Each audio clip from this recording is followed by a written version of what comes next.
A single mother slept in her car with 3 children for 6 nights. She did not call the police, knowing that the flashing red and blue lights would only bring questions she could not answer, and she did not call a shelter, well aware that their doors were already locked against the overflowing tide of the city's forgotten souls. She did not call anyone at all, wrapping her pride and her terror in a heavy, protective blanket of absolute silence. On the 7th night, beneath the flickering, pale yellow floodlight of a small church parking lot on Lamar Avenue, a Billionaire's driver stepped out of a pristine black Escalade and knocked gently on her fogged-up window. But it was not for the reason she expected, and it was not an act of simple, fleeting charity. What happened next in the dark of that Maryland winter would irrevocably change both of their lives in ways neither the exhausted mother nor the wealthy man was prepared for, setting off a chain reaction of human kindness that would echo across the concrete landscape of the city. Coretta Vance was 36 years old, a woman whose entire existence was measured by the ticking of a time clock and the thin margin between survival and catastrophe. She worked as a certified nursing assistant at Aegis Living, an upscale senior care facility nestled deep within the wealthy, manicured suburbs of Baltimore, Maryland, where the grass was kept perfectly green and the realities of poverty were never allowed to cross the threshold. 5 days a week, without exception, her worn leather shoes pressed against the immaculate linoleum floors as she clocked in at exactly 7 in the morning. For the next 8 grueling hours, she operated within a world of deep contrast, changing heavy adult diapers, lifting elderly patients twice her own physical weight, and rubbing lavender lotion into frail, paper-thin hands that had forgotten how to hold things. She spoke softly, with infinite patience, to wealthy people whose own families had long stopped visiting, becoming the only source of warmth in their final, isolated days. For this monumentally heavy emotional and physical labor, Coretta earned exactly $15, $25 an hour. There were no benefits, no health insurance, no overtime pay, and absolutely no sick days she could actually afford to take, because missing a single shift meant a 0 on her paycheck, and a 0 meant the end of the fragile world she maintained for her family. She had 3 children, and they were the sun around which her entire universe revolved, the sole reason she kept her spine straight against the weight of the world. Her oldest son was 10 years old, a quiet, watchful boy who had grown up much too fast, possessing the kind of heavy, analytical eyes that noticed things other children his age never did. He was a boy who had learned to read the subtle, micro-expressions on his mother's face, instantly knowing when she skipped dinner and claimed she was not hungry because there was only enough food for 3 plates. He knew the precise stillness that took over her body when she checked her phone, a quiet freezing that meant a bill was long overdue and the bank account was completely drained. The boy carried an unspoken silence that acted as a shield for his family, never asking for toys, never complaining, understanding early that his own desires were luxuries they could not afford. Her daughter was 7, a vibrant girl who drew constantly on any scrap of paper she could scavenge, from the backs of old grocery receipts to discarded flyers. She drew butterflies, bright houses with steeples, and families standing in sprawling front yards with trees that looked like lollipops, painting a colorful reality that stood in stark contrast to their own life. The girl asked questions with the innocent curiosity of childhood, completely unaware that some of them, like asking when they would get a dog or when she would have her own bedroom, did not have good or happy answers. Her youngest son was only 3 years old, a boy who laughed loudly at everything, cried hard when he was hurt, and forgave instantly. He had absolutely no idea what was happening in the fractured world around him, and Coretta intended to keep it that way, protecting his innocence like a precious flame for as long as she possibly could. Their father had walked away when the youngest was just 4 months old, leaving a note saying the financial pressure was too much and he needed space to find himself. He never came back, and Coretta did not waste a single drop of energy hating him, because hate required time, and time was a currency she simply did not possess. The fragile foundation of their lives broke completely on a cold Tuesday afternoon. Coretta found the neon orange eviction notice taped to her apartment door when she got home from an exhausting 12-hour double shift at the care facility. The building had been sold to a luxury developer, and the mandate was absolute: 30 days, no exceptions, no extensions, and no mercy. She spent the next 4 weeks frantically calling every affordable listing in Baltimore, her voice growing increasingly desperate as the days ticked away. But the market was a wall of concrete. The first month's rent, last month's rent, and the security deposit totaled a minimum of $800 for anything with 2 bedrooms and working heat. She looked at her banking app, the numbers glaring back at her in the dark. Exactly $287.40. There was no one left to borrow from, no safety net to catch her, and no phone calls left to make. On the very last day of the month, as the winter wind began to howl through the streets, she packed what she could fit into her 2007 Toyota Camry. The car was a relic of survival itself, its odometer showing 194, 200 miles, deep pockets of brown rust eating away at the wheel wells, and a long, jagged crack spanning 12 inches across the windshield. She folded the back seats down flat, laying out a thin, frayed blanket over the hard plastic trunk lining. 3 small backpacks, a single bag of cheap snacks from Dollar General, granola bars, juice boxes, baby wipes, and 1 change of clothes for each child. That aging sedan became their entire home. Even as her life collapsed into the tight confines of a 4-door sedan, Coretta's uniform remained immaculate. Her blue scrubs still carried the faint, soothing scent of the lavender lotion she rubbed into the hands of wealthy patients every morning at Aegis Living. She still showed up to work 10 minutes early, still smiled warmly at the residents, still lifted the heavy bodies, cleaned the wounds, and comforted people who had no earthly idea that the woman gently adjusting their pillows had spent the night shivering in a dark parking lot. She organized life inside that car with the clinical precision of a hospital system.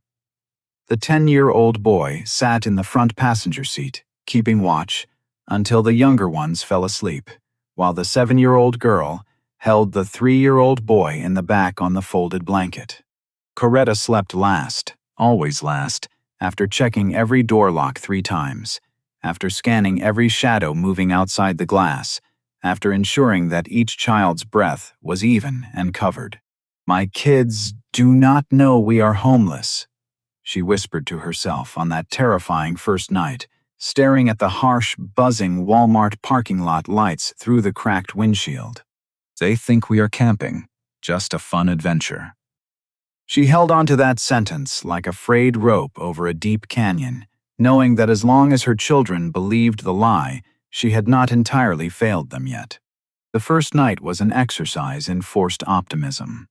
Coretta pulled the Toyota Camry into the massive Walmart parking lot on Getwell Road at exactly 9:45 in the evening, carefully selecting a spot near the back, away from the glaring entrance lights, but close enough to the main road to avoid total isolation. 3 other dark cars sat in the same forgotten stretch of asphalt, their silhouettes motionless, filled with people who did not look up, because in this city, poverty was a ghost everyone pretended not to see. She turned off the ignition, and the mechanical warmth of the engine died within mere minutes, replaced by the creeping, heavy chill of the winter night. The oldest boy sat rigidly in the passenger seat, his backpack held tight against his lap, watching her every movement without asking a single question. He did not ask where they were going, why they were not going to an aunt's house, or why his mother had packed juice boxes instead of their regular dinner. He just watched, a 10-year-old child already fluent in the heavy language of things that go unsaid. "We are going to do something incredibly fun tonight," Coretta said, forcing her voice to remain bright, steady, and entirely free of panic. "We are going camping, a special family adventure just for us." The 7-year-old girl's face lit up in the dim light of the back seat, asking if it was like real camping, and Coretta assured her it was exactly like the real thing. She handed out the juice boxes and animal crackers, weaving a long, elaborate story about a bear who lived in the deep woods and hosted a massive party for all the forest animals every Friday night. The 3-year-old boy was asleep before the fictional bear could even send out the invitations. And the little girl lasted only until the raccoon brought the potato salad, her head slipping onto the backpack pillow. Coretta sat completely upright in the driver's seat as the severe cold crept in slowly, rising first through the floorboards, then penetrating the glass, and finally soaking into her clothes. She pulled her thin jacket tighter around her chest, locked the doors again, checked the side mirrors, and did not close her eyes. Beside her, the oldest boy remained awake, staring out into the dark lot at nothing at all. After a long, heavy silence, he turned his face toward her. "Mom," he whispered quietly, so as not to wake the little ones, "this is a really nice camping spot." He knew the truth and she knew he knew it, but neither of them said the words out loud. Night one ended with Coretta watching the parking lot lights flicker against the dark sky, repeating the silent mantra that they would figure it out tomorrow. But the second night arrived, with a sharper drop in temperature, dropping the air inside the vehicle down to a freezing 38 degrees.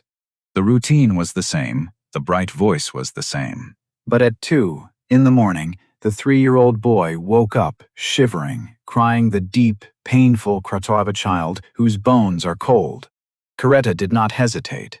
She took off her only jacket, a thin navy blue puffer she had purchased at a Goodwill 3 winters ago, and wrapped it tightly around his small body until he looked like a secure blue cocoon. The shivering stopped, his breathing slowed, and he found sleep again against the worn fabric. Coretta sat in the driver's seat in nothing but her thin cotton scrub top, with no jacket and no blanket, shivering violently until her jaw ached and her teeth clicked together in the dark.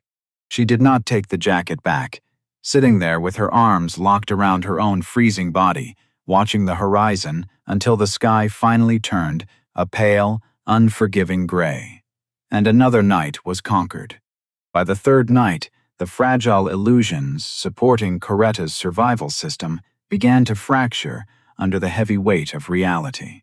She had pulled the Toyota Camry into the same familiar stretch of asphalt at the Getwell Road, Walmart lot, repeating the practiced, airtight routine with her bright, steady storytelling voice to lull the younger ones into their fragile sleep. The children had drifted off by 9:30. Their small bodies nestled together under the fleece throw, leaving Coretta alone with her thoughts and the creeping cold. She was just beginning to let her heavy eyelids close, her body desperately pleading for even an hour of unconsciousness, when a sharp, violent knock shattered the silence, hitting the driver's side window.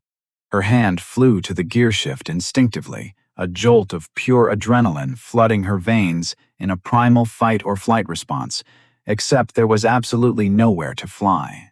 Outside the glass stood a uniformed security guard, his heavy industrial flashlight angled low, cutting through the thick condensation on the window. "Ma'am, you cannot sleep here, store policy," he announced, his voice muffled but carrying an absolute lack of compromise. "I am going to need you to move along right now." Coretta's heart hammered against her ribs like a trapped bird as she glanced at the back seat, her hands trembling against the steering wheel. The 3-year-old boy stirred slightly but remained asleep, while the 7-year-old girl shifted uneasily under the thin blanket. "Please," Coretta whispered, lowering the window just a fraction of an inch, her voice cracking with a raw vulnerability she never showed at work. "My kids are sleeping. We are not bothering anyone, and we will be gone first thing in the morning before the store even opens." The guard shone his light briefly toward the back seat, and for a fleeting second, something like discomfort or mild sympathy flickered across his face.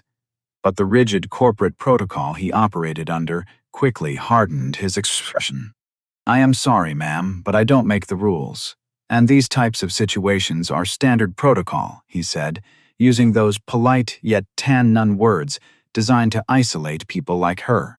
"You need to move the vehicle now." With a numb hand, Coretta started the aging engine, pulling out of the lot slowly and carefully, driving the way you drive when your entire physical life is packed into a metal frame, and any sudden movement might wake the fragile peace inside.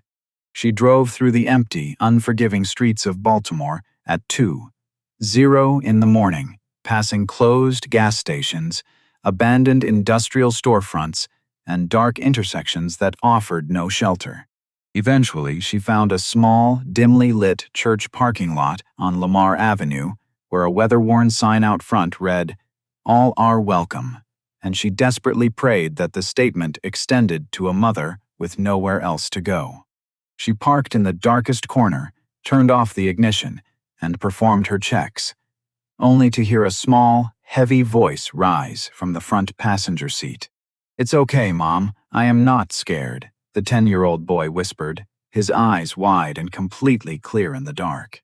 He had been awake the entire time, silently navigating the dark beside her, watching his mother get told to leave, watching her navigate the cold city, carrying a weight that didn't belong to a child. Those 5 words hit Coretta harder than the loss of her apartment, harder than the desertion of her husband, and harder than the security guard's flashing light combined, because a 10-year-old child should never have to reassure his mother that he is not afraid of sleeping in a car. She reached across the console, placing her rough palm against his hair, holding it there in absolute silence, until his breathing finally slowed, and he drifted into a reluctant sleep. The 4th day brought a different kind of torment. To keep up the presentation of normalcy, Coretta dropped the children off at the Baltimore Public Library on Poplar Avenue at exactly 9 in the morning, as it was the only place in the city that was completely free, warm, and safe for hours. She handed the oldest boy the backpack, filled with Dollar General snacks and baby wipes, kneeling down to his eye level. "You are in charge, baby. Keep them in the children's section. Don't leave the building. And I will be back by 6, she instructed, handing him her phone number on a scrap of paper even though he had it memorized, because holding something concrete felt safer for a child forced into an adult's job. The boy nodded without a single complaint, taking his siblings' hands and walking inside like a man, walking into a shift he never applied for, but couldn't afford to quit. Coretta then drove to Aegis Living, working her full 8-hour shift changing sheets, cleaning senior patients, and holding the hands of wealthy residents who praised her kind eyes, completely unaware that the woman comforting them had spent her morning figuring out how to wash her face in a public restroom sink. When she returned to the library at 6:14 in the evening, she found them exactly where she left them. The 7-year-old girl asleep over a picture book, the 3-year-old boy clinging to an empty sippy cup, with a heavy, unchanged diaper because the oldest boy didn't have supplies and refused to ask a stranger for help. "We're fine, Mom," the oldest boy said, using that heavy word children use when they realize the truth is something the adults around them are already too broken to handle. On the 5th night, the system snapped completely. Coretta looked at her banking app after buying a small gallon of milk for the youngest. She had exactly $8.40 left until payday, and the Toyota Camry was running on absolute fumes. She pulled into a desolate gas station on Summer Avenue, staring at the pump for 4 agonizing minutes as she did the math that had no good answer.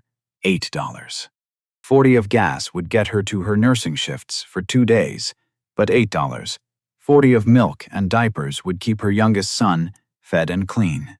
There was no version of this equation where everyone won. She bought the milk, choosing her children over the machine. At 11. That night, the consequences of that math caught up to her. Just 2 blocks away from the church parking lot on Lamar Avenue, the Camry's engine coughed violently once, lost all power, and went entirely silent, as if the car itself had held on as long as it possibly could and had finally decided it was done. Coretta sat in the freezing dark, her hands frozen to the steering wheel, 3 children asleep in the back. The absolute desolation of the moment threatened to crush her, but she refused to sit there and wait for a police cruiser to find them. She stepped out into the biting winter air, walked to the rear of the vehicle, placed her flat palms against the cold, rusted metal of the trunk, and began to push. A Toyota Camry weighs roughly 300 pounds, and Coretta weighed exactly 138 pounds. She pushed anyway, putting one foot in front of the other, her breath coming out in thick white clouds, her leg muscles burning, and her teeth clenched against an exhaustion that lived far deeper than muscle tissue. Suddenly, she heard the soft click of the passenger door, followed by small footsteps on the cold asphalt. The 10-year-old boy, weighing barely 62 pounds, stood silently beside her in the dark, pressing his small hands against the cold metal trunk next to hers. Neither of them spoke a single word. Some things are simply too heavy for language. Together, the mother and her child pushed that massive, dead weight 200 meters down the dark stretch of Lamar Avenue until they finally rolled into the church parking lot, where Coretta slammed the heavy lever into park. The 6th night was the breaking point of her spirit. While her children slept, Coretta sat in the dark driver's seat and used her remaining phone battery to make 3 desperate calls to the city's emergency networks. The Baltimore Family Shelter on Poplar was completely full, citing a 3-month wait list. Safe Haven on Union Avenue was full, telling her the wait was 6 to 8 weeks before giving her a useless hotline number. Covenant House was full, and when the intake worker asked if she had a safe place to sleep tonight, Coretta lied and said yes, because saying no meant they might notify child services, and losing her children was the one outcome she would not survive.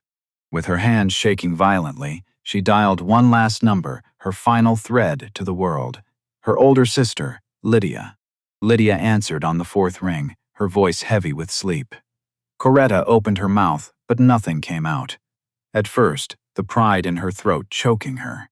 Finally, like a criminal confession she had held inside for 6 torturous days, she whispered, "Lyd, I need help. We don't have anywhere to go. I've been sleeping in the car with the kids." A long, terrible silence stretched across the phone line. A silence that told Coretta everything before the words even arrived.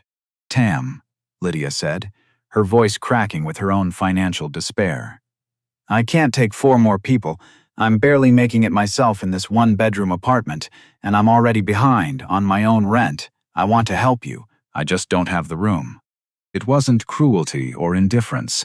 It was simply a woman drowning in 4 feet of water, telling another woman drowning in 5 that she could not pull her out without going under herself. Coretta quietly said she understood, told her it was okay, and hung up the phone. The car was completely silent except for the slow breathing of her children and the distant hum of a wealthy city that didn't know she existed. For the first time in 6 nights, Coretta Vance broke down and cried, but she could not cry out loud. If she made a single sound, the oldest boy would wake up, and if he saw her, he would know that the camping trip was an absolute lie and his mother had no plan.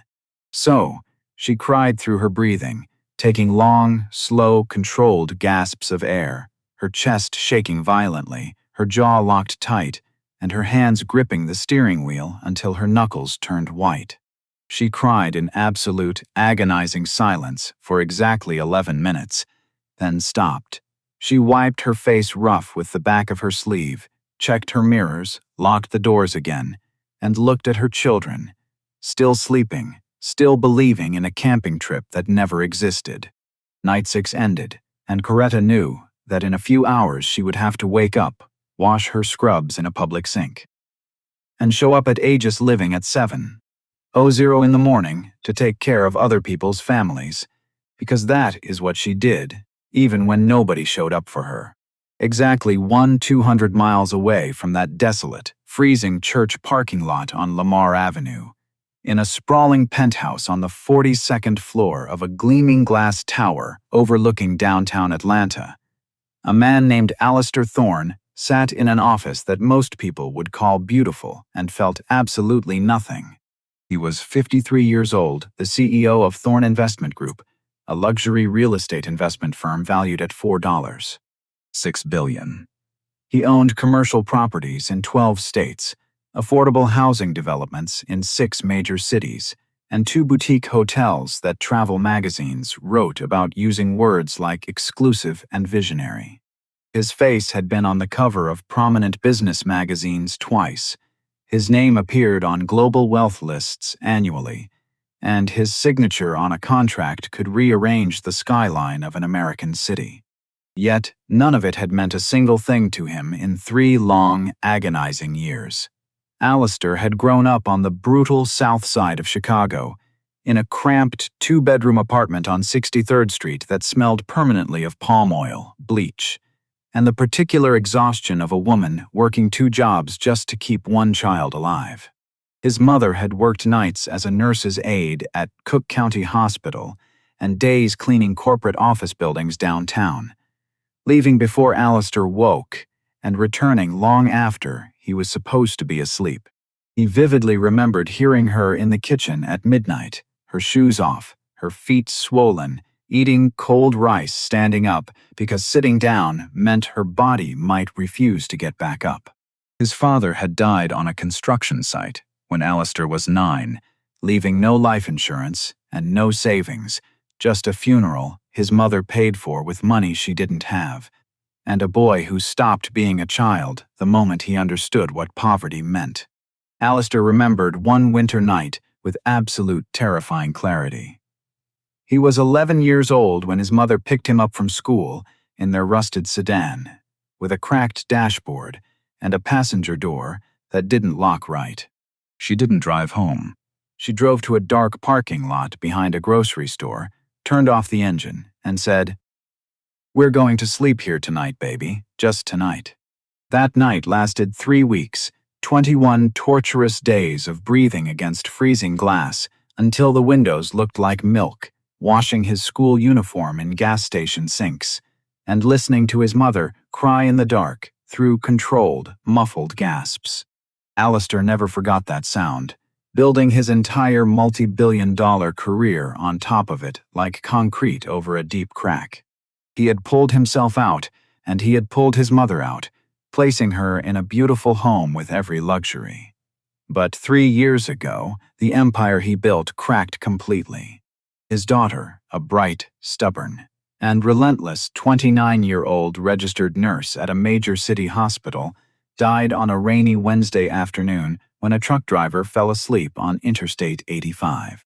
She had her grandmother's eyes and her grandmother's absolute refusal to walk past human suffering without stopping. She had spent her weekends volunteering at shelters, reading to children, and telling her father that nursing was about holding someone's hand on their worst day.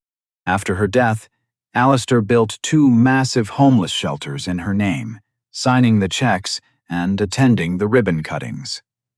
But he never once stepped inside either building, running from the pain, moving money toward suffering without ever looking at it directly. His driver, Gideon Brooks, was the only person who saw through the corporate wall. Gideon was 62 years old, a former Marine who had served 2 tours in Iraq, come home to a country with no place for him, and spent 8 brutal months sleeping in a van behind a gas station before Alistair hired him. Gideon didn't talk much, but when he spoke, it was the blunt, unhurried truth of a man who had already lost everything once. He had watched Alistair avoid his own shelters for 3 years, signing checks and skipping visits, waiting for the moment his billionaire boss would finally stop running.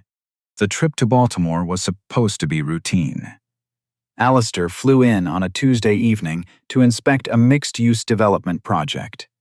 48 affordable housing units sitting above a ground-floor grocery store, the kind of project that looked excellent in annual reports while still turning a comfortable 7% profit. Gideon picked him up at the airport in a black Escalade, and Alistair immediately buried his face in his phone, ignoring the dark streets rolling past unnoticed. They finished the site visit by 9, and Alistair ordered Gideon to go straight to the hotel. But Gideon took a different route, pulling into a Shell station on Lamar Avenue under the pretense of needing fuel. Gideon got out, swiped his card, and then stood perfectly still, staring across the street at a small church parking lot where a sign read, "All are welcome." A rusted Toyota Camry sat under a single pale yellow floodlight, its windows completely fogged from the inside with thick condensation. Gideon knew that milk like fog instantly. He had made that fog himself during his 8 months in a van. He crossed the dark street slowly, approaching the vehicle like something fragile, and through the glass he saw the unmistakable shapes of 3 small children and a woman in nurse scrubs sitting perfectly upright in the driver's seat. Gideon knocked gently twice, causing Coretta to flinch violently, and thrust her hand toward the gearshift, her body twisting to shield the children behind her. Gideon stepped back, raising both hands with open palms, showing he was no threat to a mother who had every reason to be terrified. Coretta wiped a small circle on the glass with her sleeve and cracked the window a fraction of an inch, her voice automatic and rough. "I'm not bothering anyone. We'll be gone in the morning." Gideon looked at her with quiet, knowing eyes and asked how long they had been out here. Coretta's jaw tightened as she gave her standard defense. "We are fine." "I didn't ask if you're fine. I asked how long," Gideon replied quietly, his voice carrying the weight of a man who already knew the answer. After a long silence, Coretta whispered, 6 nights. Gideon looked at the 3 small shapes in the back, nodded once, and walked back across the street. He opened the rear door of the Escalade, where Alistair was still scrolling through emails, and said steadily, "There's a woman in that car with 3 kids. She's wearing nurse scrubs, and she's been out here 6 nights. Alistair's thumb froze over the screen. He looked up, his face an unreadable mask he spent decades perfecting, and asked, "What do you want me to do about it?" "I don't want you to do anything. I'm telling you what's there," Gideon replied, closing the door and starting the engine. As the Escalade sat idling, Alistair stared at the distant Camry through the tinted glass, feeling a suffocating tightness press against the walls of his heart, a wave of memories flooding his mind, his mother Folake in the rusted Oldsmobile, and his late daughter's voice echoing in his ears. "Dad, you don't have to fix it, you just have to show up." Alistair opened his door, the damp, biting Baltimore winter air hitting his face immediately. His handmade Italian leather shoes touched the cracked, oil-stained asphalt as he crossed the street, each step heavier than the last. He reached the Camry, stood where Gideon had stood, and knocked on the window. Coretta looked out, her expression shifting from weariness to confusion as she cracked the window that same single inch. Alistair didn't reach for his wallet or introduce himself as a powerful billionaire CEO. Instead, he said the only thing that felt true enough to say to a mother sleeping in a car. "My mother was a nurse, too, a CNA at Cook County Hospital in Chicago, and she worked nights." Coretta blinked, completely disarmed. Alistair continued, his voice low and unhurried. "She raised me alone after my father died. And there was a stretch when I was 11 where we slept in her car for 3 weeks, in a grocery store parking lot.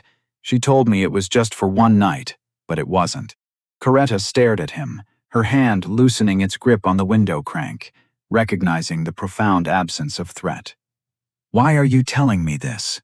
she asked quietly.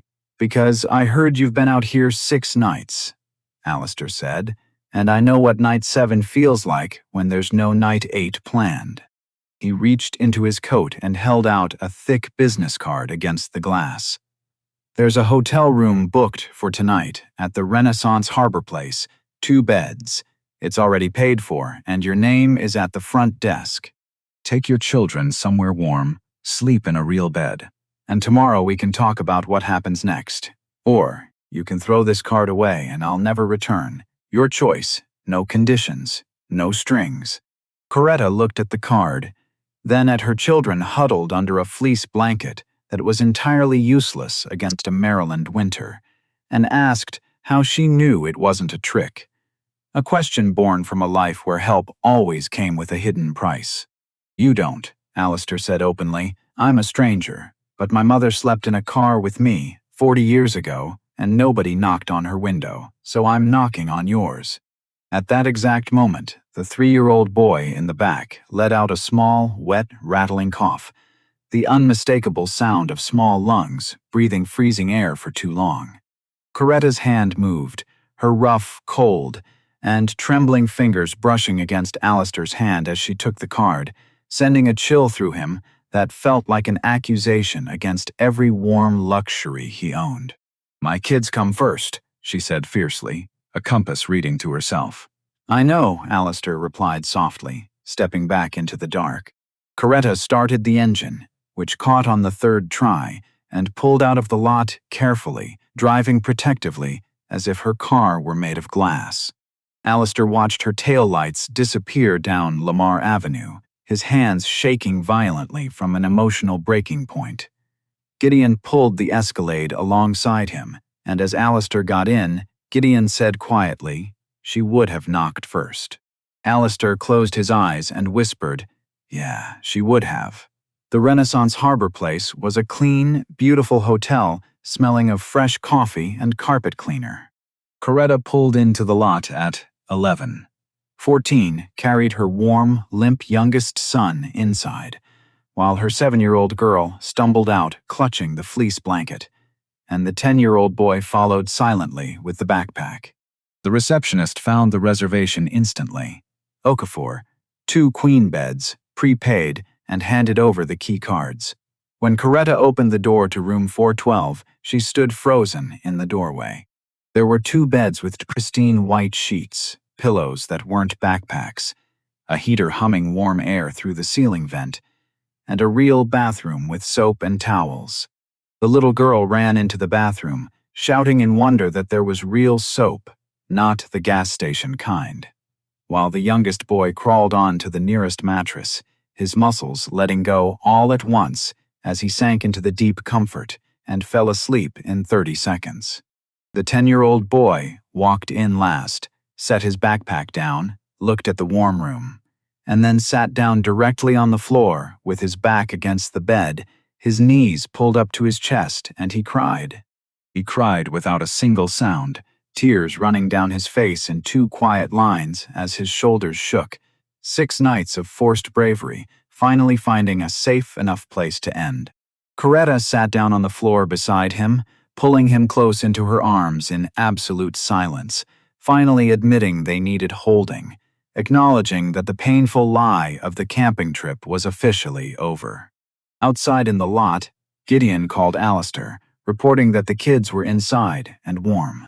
And in his own luxury hotel room 12 blocks away, the Billionaire CEO sat on the edge of his bed and wept, a raw, gut-wrenching sound he hadn't made in 3 years, completely broken open by his daughter's memory and the realization that strength was about finally showing up.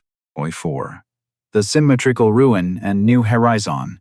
Nội dung: Cuộc đối thoại chân thực tại phòng khách sạn. Alistair trao cho Coretta chiếc phao cứu sinh Ginty ngày để xây dựng lại nền móng cuộc đời. Hành trình học tập điên cuồng để lấy chứng chỉ LPN. Sự tiếp nối của lòng tốt khi Coretta cứu mang người mẹ trẻ Ketera dưới hành lang. Cuộc đối diện của Alistair tại mái ấm mang tên con gái. Sự trưởng thành của những đứa trẻ và cái kết kích thích bình luận trên YouTube. Alistair arrived at the Renaissance Harbor Place at exactly 9:00 the next morning, carrying 2 cups of hot coffee and a white pastry bag from a small bakery on Beale Street. Inside the bag were fresh muffins, warm croissants, and a chocolate chip cookie the size of a child's face, a specific item he had chosen because he knew a 7-year-old girl would find it completely extraordinary. He was right. The little girl held the massive cookie with both hands, staring at it as if it contained the deepest secrets of the universe. Coretta opened the door wearing the exact same blue scrubs from the night before. She had washed them meticulously in the hotel bathroom sink and dried them over the heating vent, leaving them wrinkled but clean. Her face was entirely different now, not transformed or glowing, but straighter, bearing the distinct posture of a human being who had slept horizontally for the first time in a long week. She took the warm cup with both hands, inhaling the rising steam deeply. "Real coffee," she whispered quietly. "From an actual place. I forgot what that smelled like." They sat at the small wooden table by the window while the 3-year-old boy played happily with a television remote. The 7-year-old girl ate her cookie in methodical bites, saving the chocolate chips for last. And the 10-year-old boy sat on the edge of the bed, watching Alistair with steady, evaluating eyes. Alistair did not start with a grand corporate presentation or a structured plan. He started with a simple question, asking her to tell him what had happened. Coretta set down her cup, took a measured breath, and laid out the facts in perfect order, without self-pity or dramatic performance. She told him about the landlord selling the building, the 30-day notice, the impossible math of $15, $25 an hour versus a $800 move-in cost, the $287. $40 in the bank, the Walmart security guard, the cold nights in the church lot, the gas station dilemma, and the heavy weight of pushing the dead Camry at 11 at night. She spoke with the clinical clarity of a nurse charting a patient's decline. "You know what the worst part is?" she said, looking down at the dark liquid.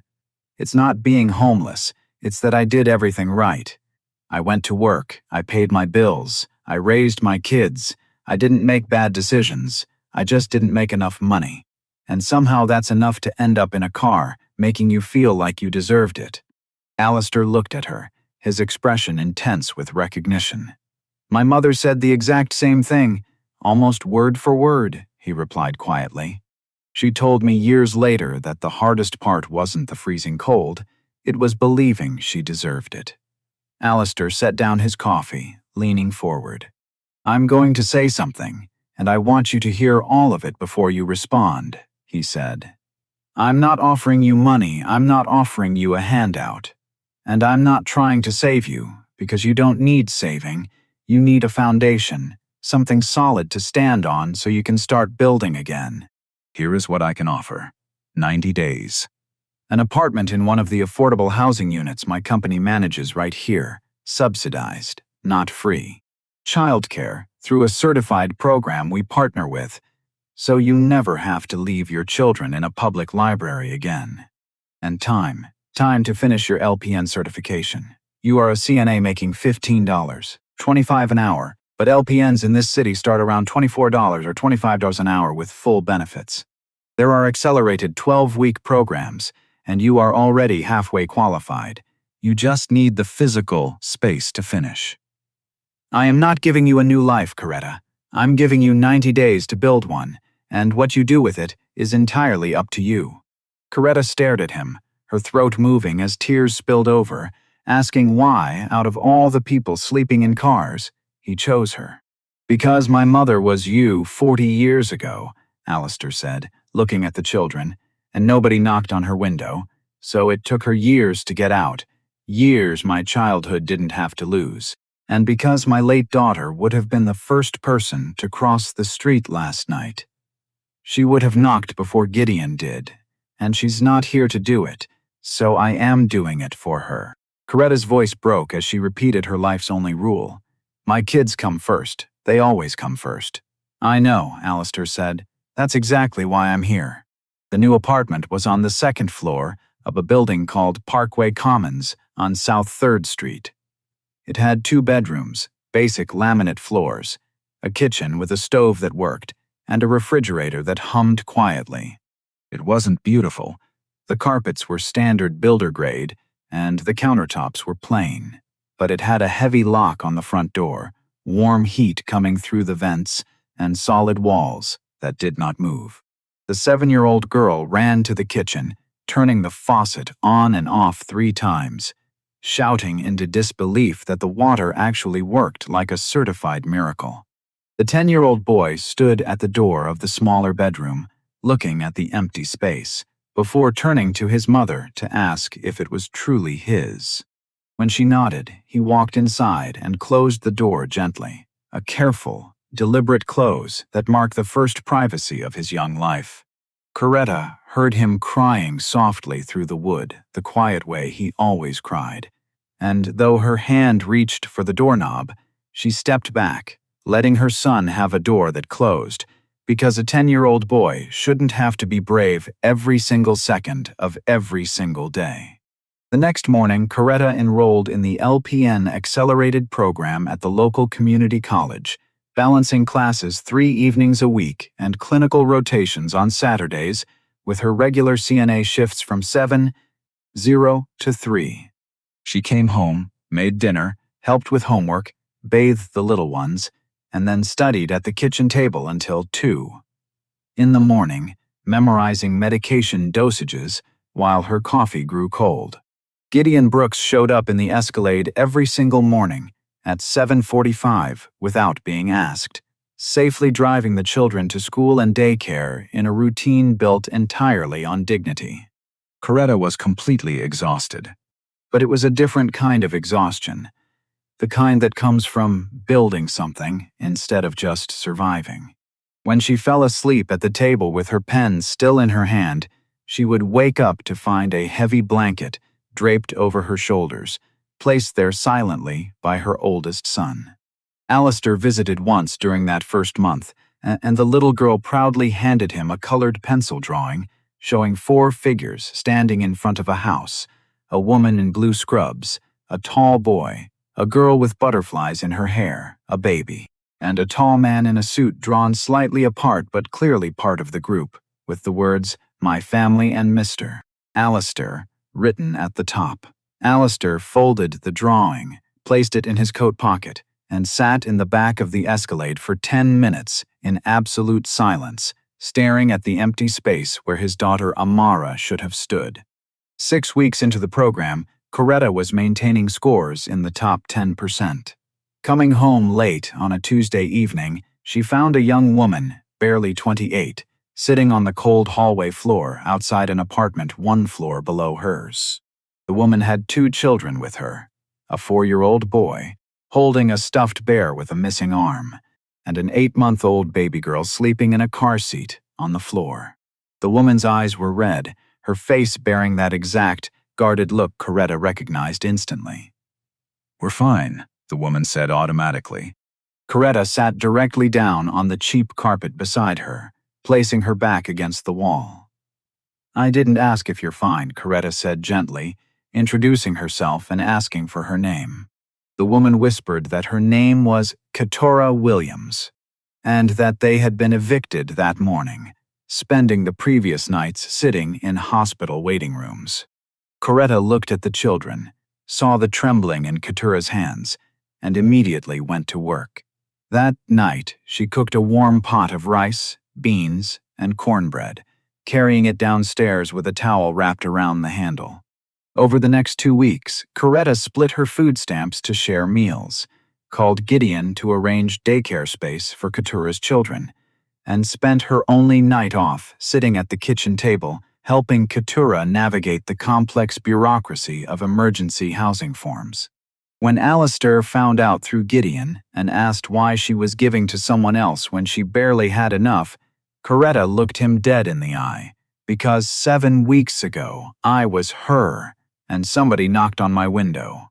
I can't walk past her window and pretend I don't hear the same sound. 2 days later, Alistair flew back to Atlanta and drove straight to the Amara Thorne family shelter, a building he had funded but never entered in 3 years. He pressed the buzzer, walked past the framed photograph of his late daughter on the wall, and sat down in a tiny chair in the children's reading corner. He spoke quietly to her presence, apologizing for taking so long to show up, finally realizing that real strength was letting himself remember without running away. Meanwhile, Coretta passed her board exams on a Thursday afternoon, staring at the word congratulations on the screen after surviving 63 exams and 412 handwritten flashcards. She walked out to her old Toyota Camry, sat behind the wheel, looking at the empty back seat where the backpacks and Dollar General snacks used to live, and whispered out loud, "We made it," honoring the long line of women who came before her and the children who had been brave beside her. She started her new position as a licensed practical nurse at the regional medical center the following Monday, earning $24.80 an hour with full medical benefits. From month 4, she paid the full rent on the apartment herself, declining further subsidies. "You gave me 90 days, she told Alistair over the phone.